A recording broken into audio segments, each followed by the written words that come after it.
रात के 2 बज रहे थे। फोन की रिंग बजती है। 26 साल का आनंद नींद से जाग बड़ा खुश होकर फोन को रिसीव करता है। खुश इसलिए होता है क्योंकि उसकी नई नई गर्लफ्रेंड बिना टाइम देखे कभी भी उसको फोन कर देती है। फोन की दूसरी तरफ से आवाज़ आती है, जन्मदिन मुबारक हो बेटा, आज मेरा बेटा पूरे 26 साल का हो गया है, मैं बहुत खुश हूँ। माँ की आवाज़ सुनते ही आनंद के चेहरे के एक्सप्रेशन बदल जाते हैं। वो गुस्से में बोलता है, माँ तुझे समझ नहीं आती क्या? इतनी सी बात के लिए मेरी नींद खराब कर दी। यह बात तो तू मुझे सुबह भी बोल सकती थी। इतना कहकर वह फ़ोन काट देता है।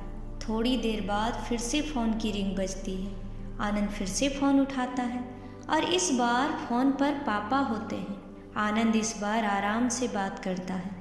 थैंक यू पापा, आपने मुझे बर्थडे विश करने के लिए फ़ोन किया, वो भी इतनी रात को।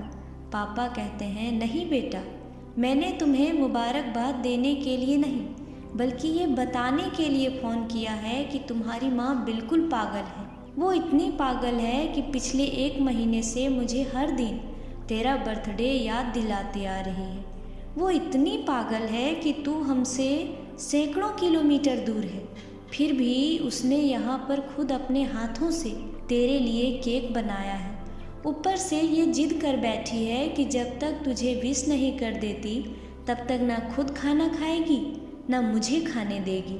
आनंद सब ध्यान से सुन रहा था और उसे ये महसूस भी हो रहा था कि उसने अपनी माँ को फॉर ग्रांटेड ले लिया था। वो बोला, नहीं पापा, माँ बिल्कुल पागल नहीं है।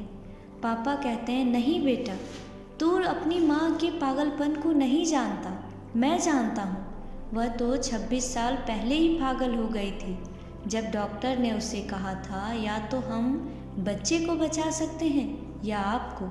उसने बिना 1 सेकेंड भी सोचे बच्चे को बचाने का फैसला ले लिया और मुझे भी कसम देकर उस फॉर्म पर साइन करने के लिए मना लिया था जिस पर लिखा था उसकी ज़िंदगी इस ऑपरेशन से खतरे में है और अगर उसे कुछ होता है तो उसके जिम्मेदार डॉक्टर नहीं होंगे। अब तू ही बता, बिना तुझे देखे जो औरत तेरे लिए मरने को तैयार हो जाए उसे हम पागल नहीं कहेंगे तो क्या कहेंगे? इतना कहकर पापा ने भी फ़ोन रख दिया। आनंद ने भी अब यह महसूस किया था कि वह जो कर रहा था वो भूल नहीं, गुनाह था। हाँ, एक बार किसी इंसान को दुख दो तो कोई बात नहीं, लेकिन भगवान को दुख देना गुनाह ही होता है और माँ भगवान से कम नहीं होती।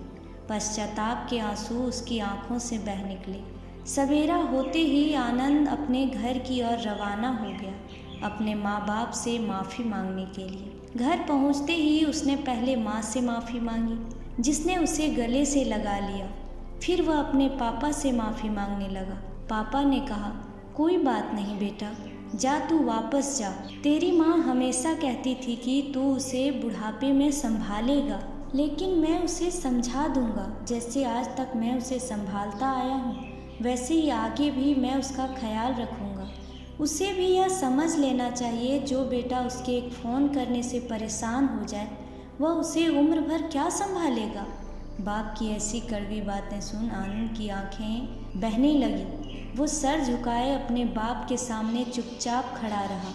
अपने बेटे को परेशान देख माँ आगे आती है और पापा को कहती है, जाने दीजिए, माफ़ कर दीजिए, हमारा ही बेटा है। माँ की ममता का मोल ना कोई लगा पाया था ना कोई लगा पाएगा। 9 महीने प्रसव की पीड़ा सहन करके हमें नई जिंदगी नई दुनिया में लाने वाली माँ ही हमारी हर गलती को माफ़ कर सकती है।